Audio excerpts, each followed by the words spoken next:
If your vision is not routinely called crazy, then perhaps your vision isn't big enough and disruptive enough. And we change the world when we change the game.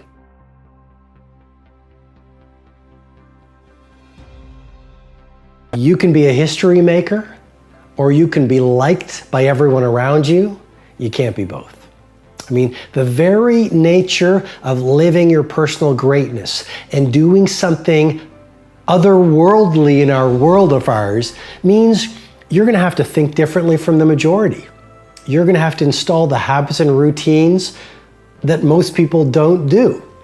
You're going to have to live, talk, breathe, walk, work, produce, create in a way that most people who are card-carrying members of the cult of mediocrity just don't buy into. I mean, you look at most people out on the world today, and this is not judging, this is just reporting. But they're addicted to entertainment, they love gossiping, they're negative, they're toxic. Anyone who wants to do anything great, they want to bring them down, they dismiss the game changers, and they're just coasting through life. And so the very nature of you stepping up your game, living your greatest potential, owning your craft, dominating your field, and living a life that's legendary means you're going to have to leave the 5% and make a decision to live as very few people do. And what does that mean? It means you're going to be laughed at. It means you're going to be ridiculed.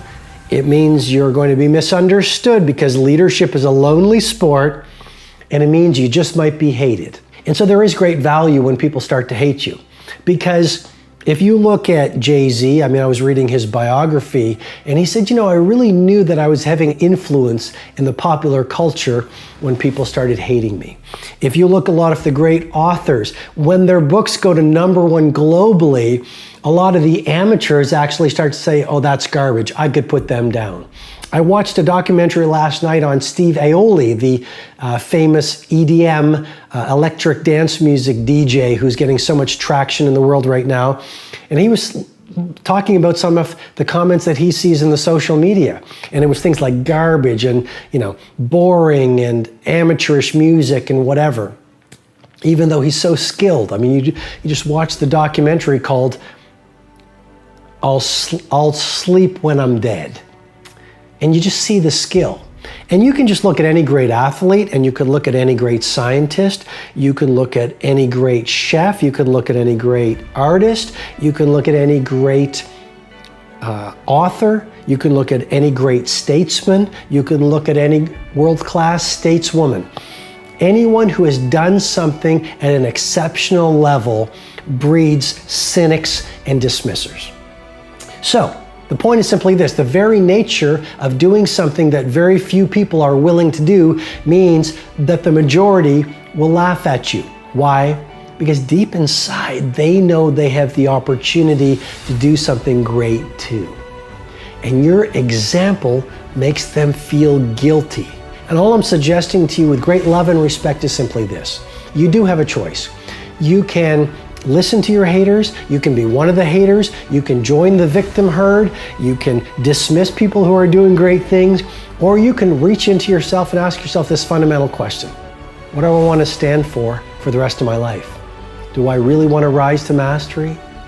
Do I want to get to the last hour of my last day and know that I took every ounce of the human potential I was blessed with, and through easy times and difficult times, I brought it on.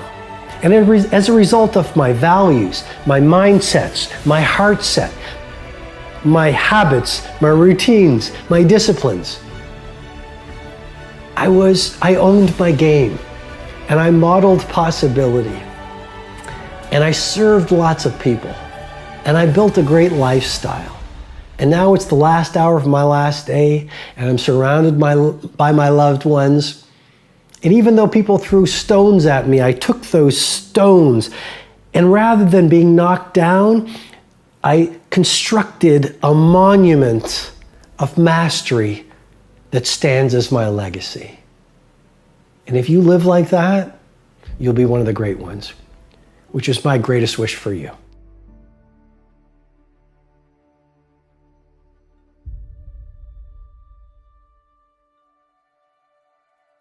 was growing up, my dad took out this poem and he translated it from Sanskrit into English. And it was a poem from the Bengali poet Rabindranath Tagore. And allow me to share it with you. It simply said, "Spring has passed, summer has gone, and winter is here. And the song I meant to sing remains unsung, for I have spent my days stringing and unstringing my instrument." And my brother and I used to look at it every morning before we'd go off to school, but I never really understood it. And so when I got a little older, I said, "Dad, you know that poem you had on our refrigerator door? What was it all about?" And my dad looked at me and he said, "Robin, that was a poem written by a man whose heart was filled with regret over a life half lived." He said, "Robin, that was a poem written by a man who postponed his life. He always wanted to do something special. He always wanted to do important work. He always wanted to be loving in the world. He always wanted to be creative. He always wanted to see the world, but he got busy being busy." Are you being busy being busy? Have you lost that connection to the life you wanted to live when you were a little kid? Are you so busy stringing your instrument that the song that your life was meant to sing has died or is dormant within you? And my challenge to you is simply this: to do whatever it takes before you sleep tonight to reconnect with the best within you that you may have lost. Because one of the things I've noticed is this: there are too many amongst us walking the planet today who are sort of in a waking sleep. They have lost a sense of who they truly are. And your life will never work if there's a huge space between who you truly are and the person you know you're meant to be. Your life will never be flooded with energy, creativity, productivity, and happiness if there is a large space between your life right now and your unlived life. And my request and encouragement and challenge to you is truly that you make things happen so that the person you are starting tomorrow is more of who you know you truly are. It makes me think of George Bernard Shaw. He was asked on his deathbed, "What would you do if you could live your life over again?" And he replied after a long pause, "I wish I could become the person I know I was meant to be." And I suggest to you, it's never too late for you to become the person you've always wanted to be. But don't postpone it for next year. Don't postpone it for next month. Start being that person, that human being, that creative force, that business builder, that mother or father, that athlete, that humanitarian, that force of good that you have always wanted to be, beginning right now.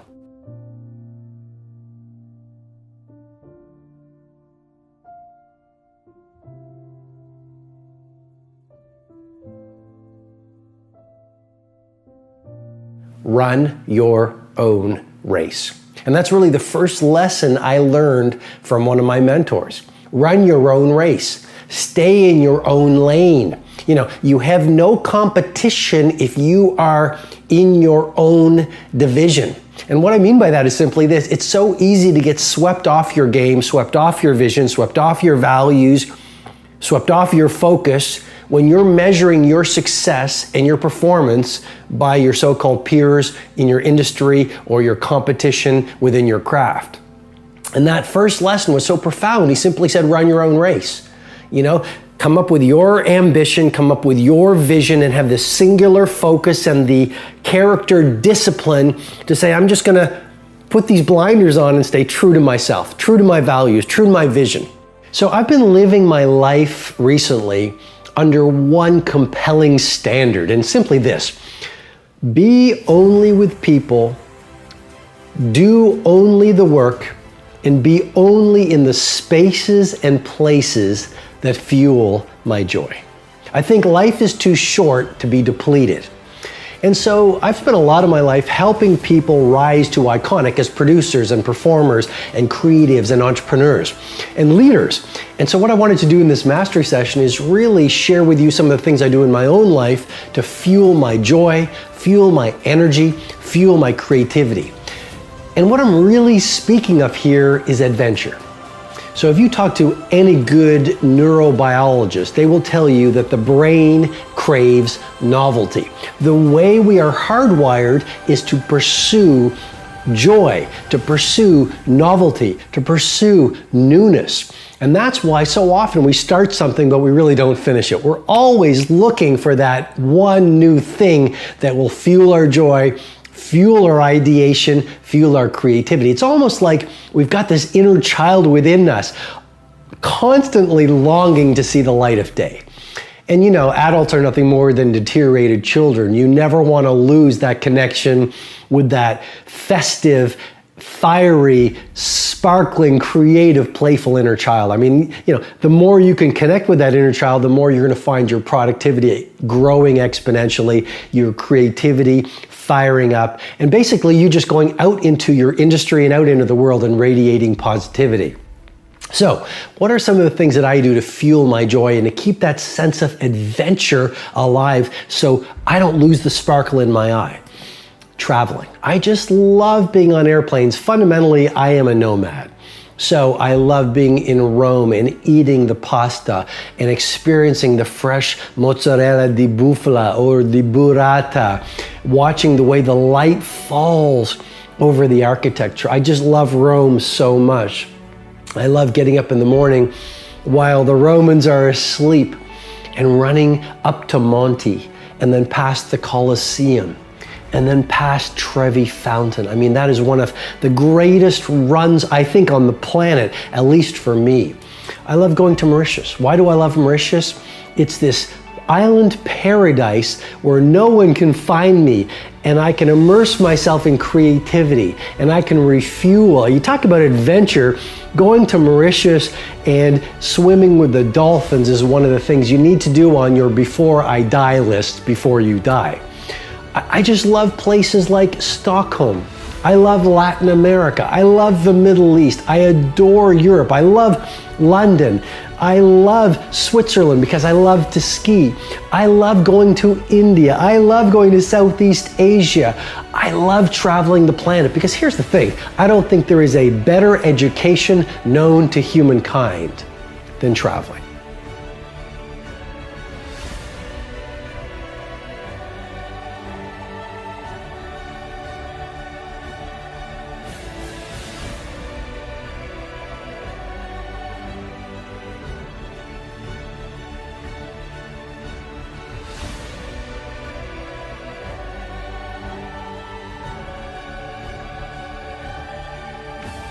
For the past number of years, I've been reading obituaries.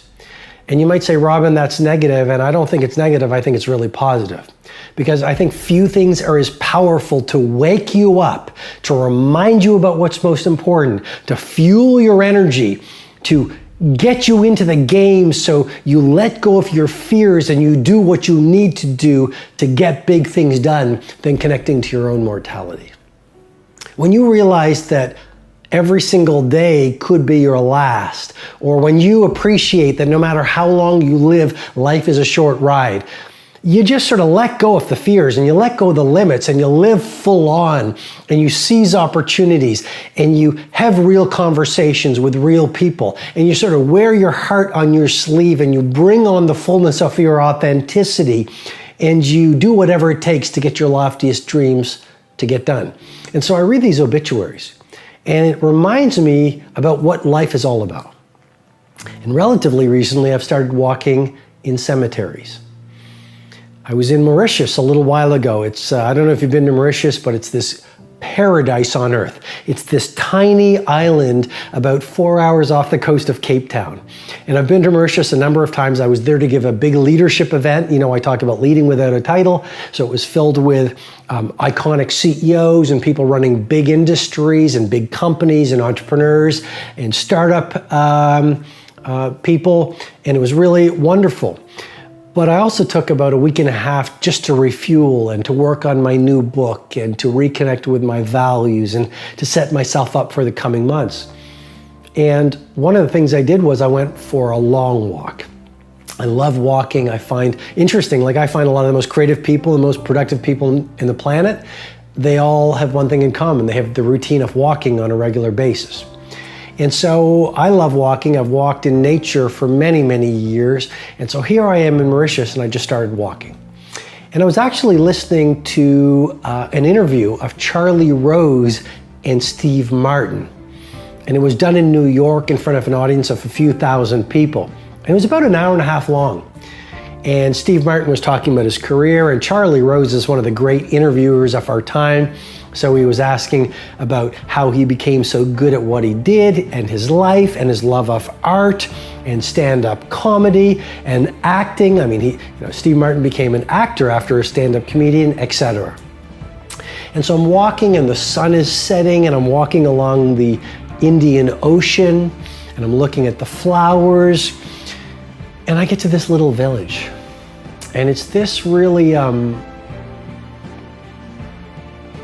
this little village with a lot of character. And as I'm walking along the edge of the village, still close to the seaside, I spot a cemetery. And I've learned to follow my instinct more than ever before, because instinct is more powerful than reason. And life will lead you to an interesting place if you stay with the flow. And so I walked towards this cemetery, and I walked into the cemetery. And I started walking through the cemetery very respectfully and carefully. But it was interesting to me because a lot of the tombstones were just made out of wood. And somewhat sadly, some of the wooden crosses were actually really, really small. And you could tell that the grave sites were of kids. And as I walked through the cemetery, I saw these crosses, and I saw some tombstones. Some looked very old. A few graves looked fresh. And it reminded me really about the shortness of life. I mean, Marcus Aurelius has written one of my favorite books, The Meditations of Marcus Aurelius. And actually, he didn't write it. Marcus Aurelius was a Roman emperor. And during a long military campaign, in his journal, he wrote his thoughts and his philosophies. And someone found those diaries, those journals, and made them into this book called The Meditations of Marcus Aurelius. And he does talk about the shortness of life. And so does, Epictetus and a lot of the great Stoic philosophers.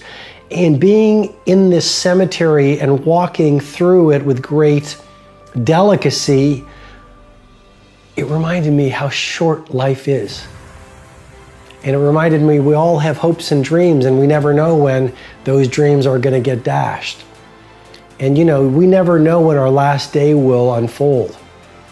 Some people will wake up tomorrow morning, they'll get in their car, they'll take a shower, they'll have their coffee, they'll say goodbye to their loved ones, and that will be the last day that their loved ones will ever see them. Some people on the planet the day after tomorrow will go into their doctor's office to get the result of a routine checkup. And the doctor will say, sit down, I've got some sad news for you. And they'll be diagnosed with maybe some kind of a terminal illness. I mean, accidents, illness, tragedy, catastrophe is also a reality of humanity. And so what I'm suggesting to you is do whatever it takes to be in the moment, and to stay positive, and to stay on your game, and to optimize your craft, and to spend time with your loved ones, and to take care of your fitness, and to learn something new every day, and to enjoy the beauty of sunsets and star-filled nights, and at the same time, as much as possible, please do not lose perspective. Stay connected to your mortality. Steve Jobs in that famous Stanford speech said it really well. You are naked. You have nothing to lose. And he learned that when he connected to his cancer. And so maybe you will install a ritual once a month. On the way home from work, you will pull over to a cemetery, and you'll spend 5 minutes even in meditation, looking at the tombstones, looking at the crosses, studying the graves, or whatever your tradition is in whatever nation you're from, because not every tradition I know has the grave sites. Sometimes it's the funeral pyre, which really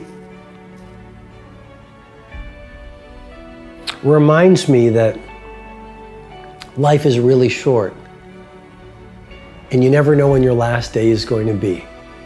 And so just build some kind of a routine to remind you on the shortness of life, so that you Tell the people you love how you feel about them. So you write the letters that need to be written. And I know people don't write letters, but writing a letter to someone you need to express forgiveness to or gratitude to is really powerful.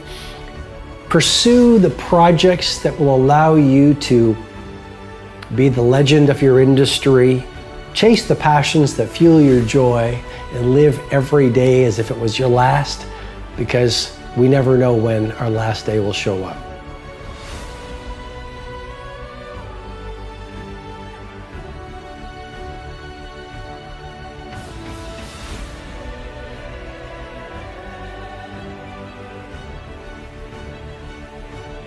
And Bono is sharing the story that I believe he heard, and it was the person walks inside Kanye West's living room, surveys the living room, and cannot believe what's on one wall of Kanye West's living room.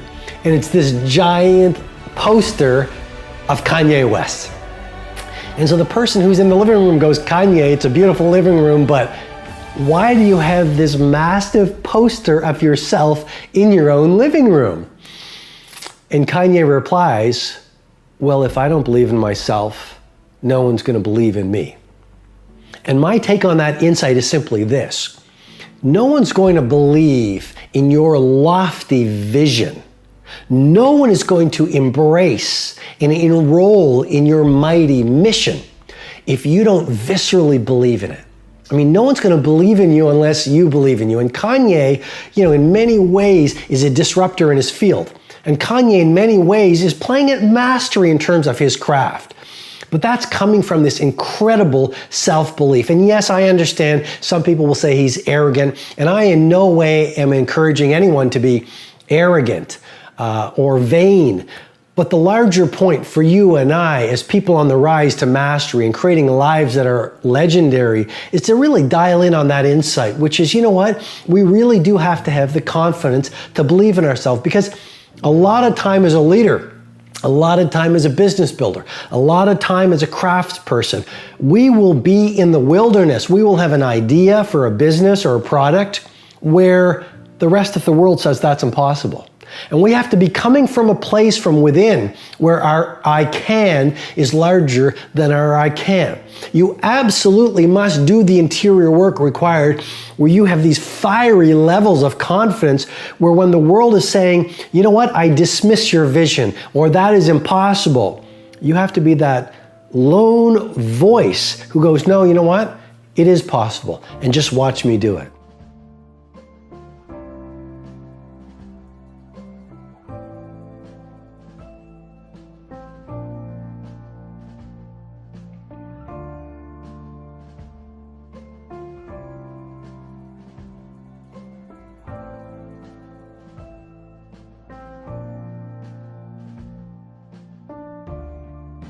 You may have read my book, The Monk Who Sold His Ferrari. Sometimes I speak about Ferraris because I don't have a Ferrari, but I love the way that Ferrari rolls. And here's what I mean by that. A Ferrari is in many ways mobile art on 4 tires. A Ferrari in so many ways is a distillation of Enzo Ferrari's philosophy on mastery. A Ferrari in so many ways is a reminder to you and me about what world class stands for. And what I want to really dial into today is this. Did you know that every year Ferrari only produces 7,000 Ferraris? And the point of wisdom or the powerful idea I want you to really think about and deconstruct in your journal tonight after this mastery session is, why go really wide when you can be singularly deep? I'm going to repeat that again. But a great company and a great performer goes really, really deep on 1 or 2 things, and that's how you rise to iconic.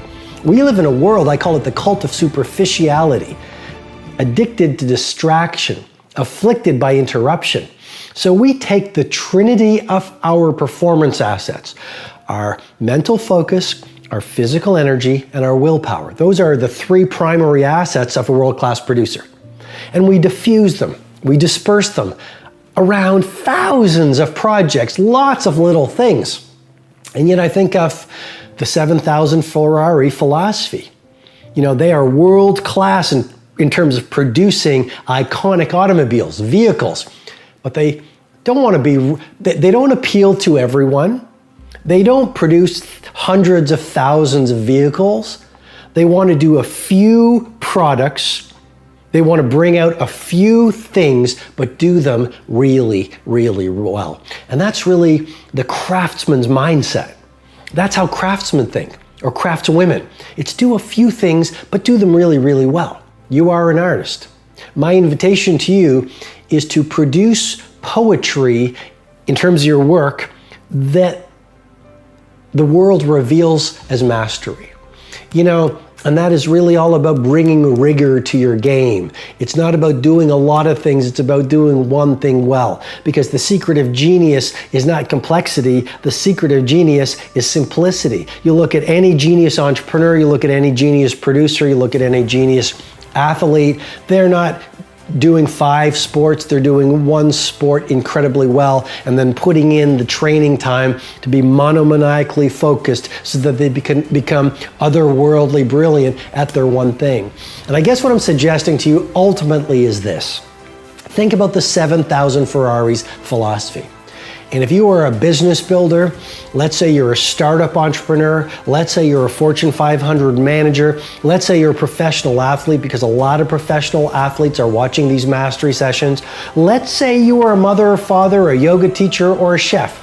What are the few things that you could actually do in your work so that you take all of your mental focus, your physical energy, and the willpower that you wake up with every single morning, and you really monomaniacally focus those trinity of performance assets on the few things, the few projects that, when consistently iterated and improved every day over time, will allow you to reach a place where the world calls you world class. And if you can not only get this idea on the 7,000 Ferraris philosophy, but apply it so it becomes a way of being, you really will own your game.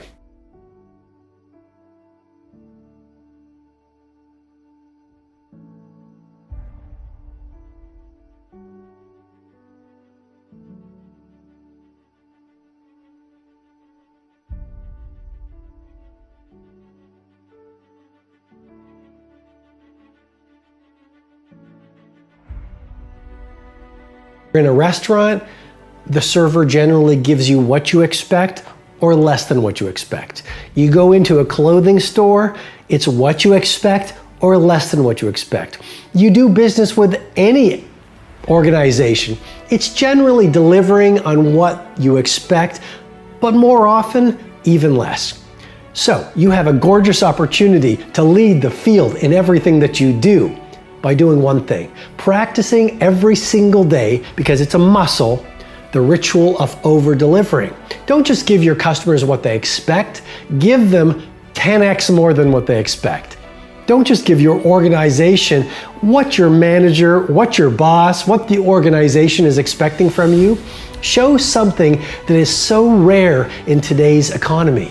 Initiative. Initiative. So you're asked to do a project, give them 5 more things than they expect. You're asked to give a presentation on something, go the extra mile. Consistently dial in the daily habit of over-delivering on people's expectations, and guess what? You become a merchant of wow. You become indispensable to your organization. I wrote a book a little while ago called The Greatness Guide, and one of the chapters talked about the importance of being indispensable. And I learned that when I was a young lawyer. And I remember talking to my mentor. And I asked my mentor, you know, the top litigator at this firm, how come he is the icon of the legal profession in this region? And my mentor looked at me and said, Robin, because that person is indispensable to this firm. Well, how do you do that? By practicing the ritual of over-delivering every single day for the rest of your life.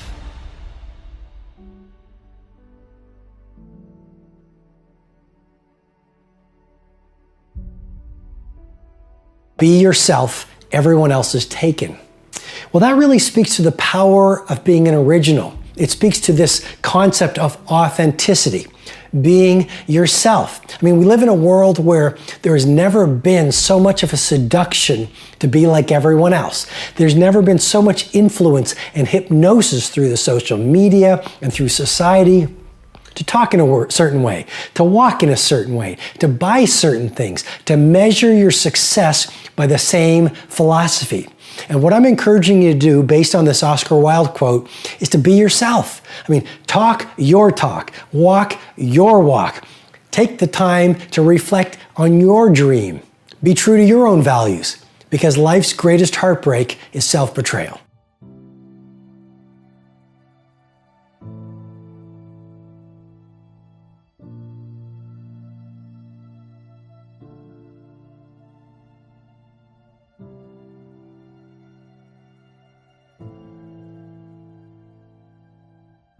Make your I can more important than even your IQ. Now you're saying, Robin, what are you talking about right here? Well, a lot of people get stuck in victimhood versus leadership by the seduction of saying, well, I'm not smart enough. I'm not intelligent enough. Well, you are intelligent enough. What's even more important is your mindset of possibility. You see, if you look at the best athletes in the world, the best musicians in the world, the best entrepreneurs in the world, the best managers in the world, the best CEOs in the world, the best coders in the world, the best pizza makers in the world, the best mums and pops, etc., etc.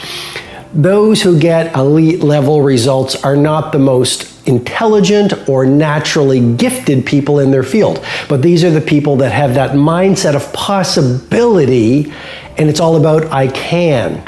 And that might sound like a bit of a platitude, you know, having an attitude of I can, a mindset of possibility, a mentality of legendary. But when you really deconstruct it, it's really true.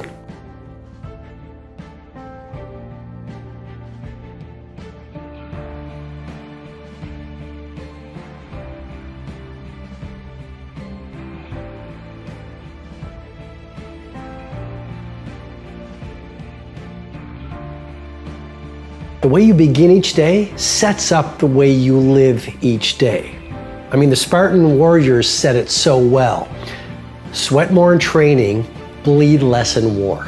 And if you want to be literally undefeatable in business, literally unstoppable in life, you really want to dial in your morning routine.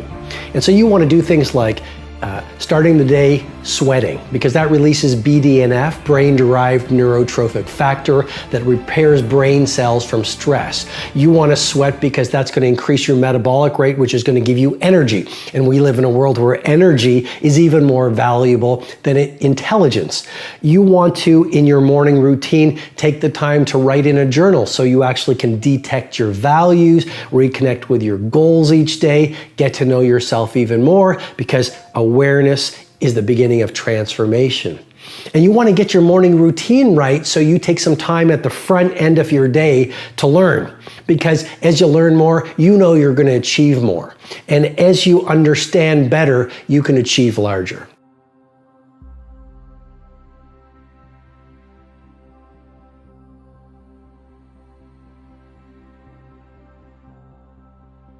Michelangelo is really a great story on willpower and self-control.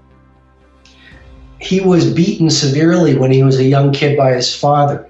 His father wanted him to pursue a more noble profession, a more lucrative profession. And Michelangelo wanted to be a sculptor.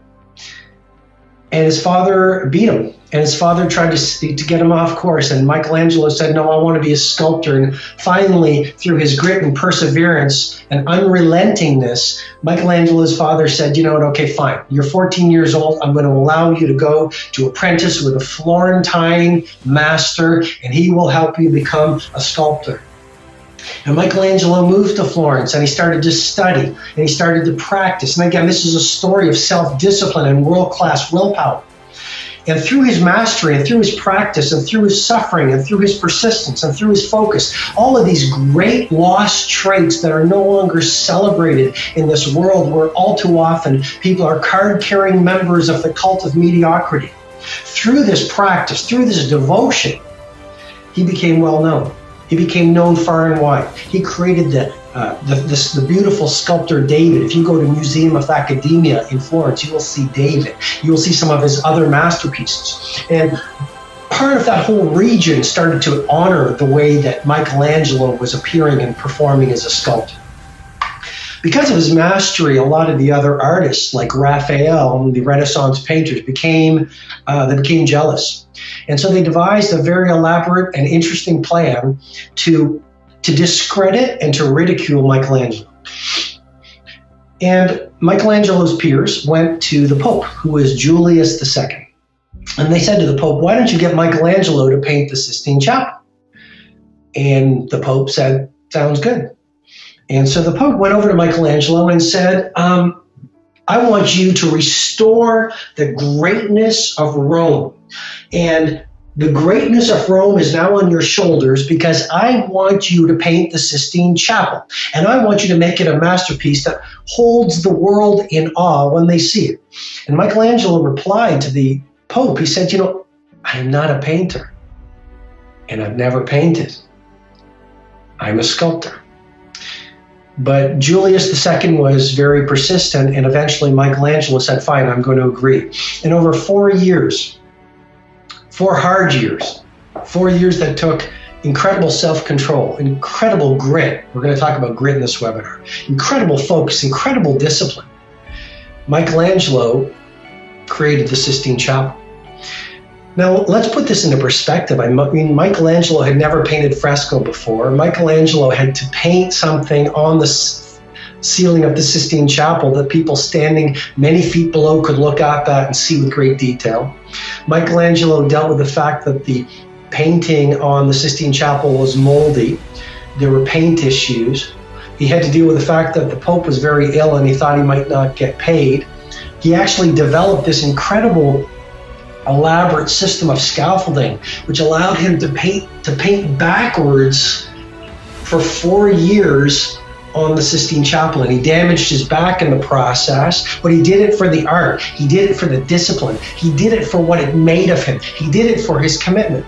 Because the great artists and the great performers are much less about ego and applause and money. And they do their work for what it makes of them as human beings. And after 4 years, Michelangelo's eyesight was so damaged from looking at the images on the Sistine Chapel that he suffered permanent eye damage. But like I said, once he was finished, the world was awestruck at what he created. And now 20 million people a year go to the Vatican and they do experience this breathtaking work of artistry and human ingenuity constructed by an ordinary man who exercised world-class willpower named Michelangelo. And so, ladies and gentlemen, I guess what I'm suggesting to you is one of the fundamental points. The myth of the talented genius, the myth of the gifted genius, is nothing more than a lie society has sold you. I don't know if I expressed that clearly, but what I'm trying to suggest to you is the world says the Michelangelos and the Beckhams and the Jay-Z's and the great entrepreneurs, the Carlos Slims, the Warren Buffetts, the Jack Dorseys, the founder of Twitter, the Jeff Bezoses, the founder of Amazon, the Mozarts and the Picassos and the Bachs. Society teaches us and trains us that these people are somehow born with special talents. And what I'm here to remind you with deep respect for all 25,000 or 24,922 of you on this webinar from around the world is that is a lie that society has sold us to keep us small. And if you look at the science, and science coming out right now is indisputable. We're going to get into that science. But what science says is genius is much less about your genetics and much more about your self-control and your discipline. Genius is much less about natural talent and much more about practice, persistence, focus, grit, dealing with suffering, dealing with failure, dealing with laughter. While the rest of the world thinks you should stop, genius is much more about continuing practice, developing your craft.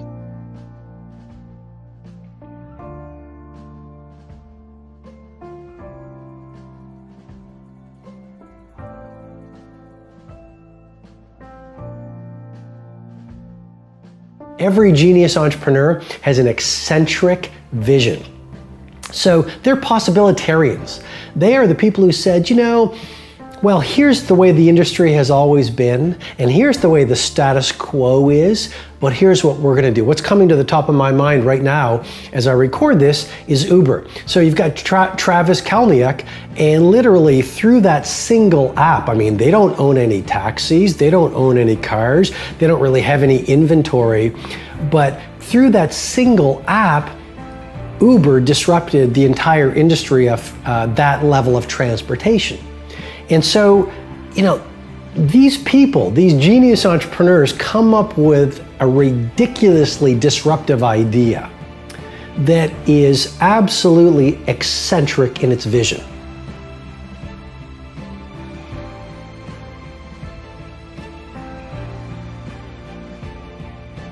And that's why people call them crazy.